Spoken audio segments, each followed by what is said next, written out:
All right, the San Francisco 49ers have made a roster move. They have signed Shaquille Brown, defensive tackle. He's actually been with the 49ers a couple times. Never played really any significant snaps, but he's been with the program. And the 49ers, in a subsequent roster move, have released Ross Dwelley. Obviously, the 49ers had a lot of experience with Ross as he came in as a UDFA, made the roster, actually contributed pretty well for the 49ers for his first couple years, and then he kind of regressed, and then the 49ers let him go. He played last year with the Falcons, came back to the Niners, but, I don't think he had a particularly great camp. He didn't have a bad camp or anything like that, but I'm not surprised by that.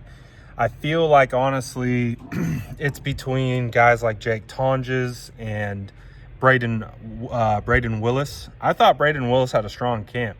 Him and Mac Jones had a really good rapport.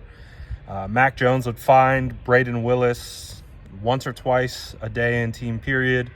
So I don't know who's going to make the third tight end spot. Obviously, Luke Farrell will be your tight end too, but he's been underwhelming in camp. He really hasn't done a whole lot. Tonges made the final 53 last year in a bit of a surprise. I didn't think that had to occur that way. Tonges definitely felt like he could have been a practice squad guy. But anyways, it's going to be fascinating to see who wins that tight end 3 spot. I would put Braden Willis in the tight end 3, but we'll see what the 49ers do there. And of course, just the 49ers have signed 3 defensive linemen in the last 2 days. The continuous injuries to an already thin group.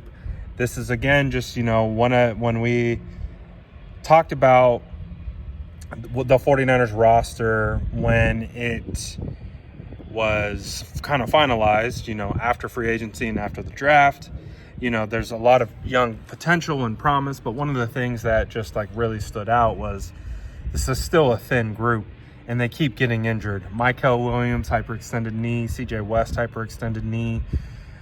Kevin Givens out with a pec injury. Jordan Elliott has been in and out of practice all training camp. He's been just banged up dealing with stuff. Nick Bosa hasn't been participating. He didn't do the joint practices due to soreness. I just assume that's more precautionary than anything else, because does Nick really need to practice? No, he doesn't. So it's not worth putting him out there to get injured. And so, Yetur Gross-Matos hasn't returned yet. The 49ers are thin at defensive line. I mean, they even put Bradley Anae on injured reserve. So it's an unfortunate situation, and I keep mentioning it. The 49ers undoing this year isn't going to be because of them in the sense of lack of execution or not having enough talent. It's the fact that the talent is injured. It's the fact that they're dealing with injuries and they can't field a competent roster because they're dealing with so many injuries. I mean, and I know it's a hot button topic right now with the 49ers because they are so injured. It's a challenge. Everyone wants to know why. I don't think there's a good reason to why. I gave my assessment on it and my observations, and I don't know if that's right. Don't know if that's wrong.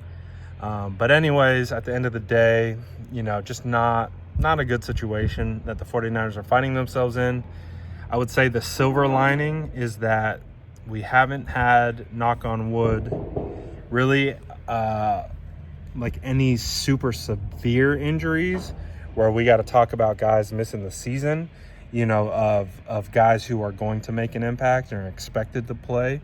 So that is the silver lining. But, a lot of these minor issues, man, they're piling up because that means these guys aren't practicing.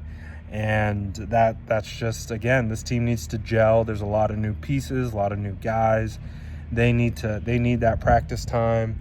They need to be able to develop that continuity and that rapport. And that's, again, just been the biggest issue with the 49ers in training camp this season. It's not that they don't have guys who can be competent. It's the guys just aren't available because they get banged up. So we'll see how this plays out.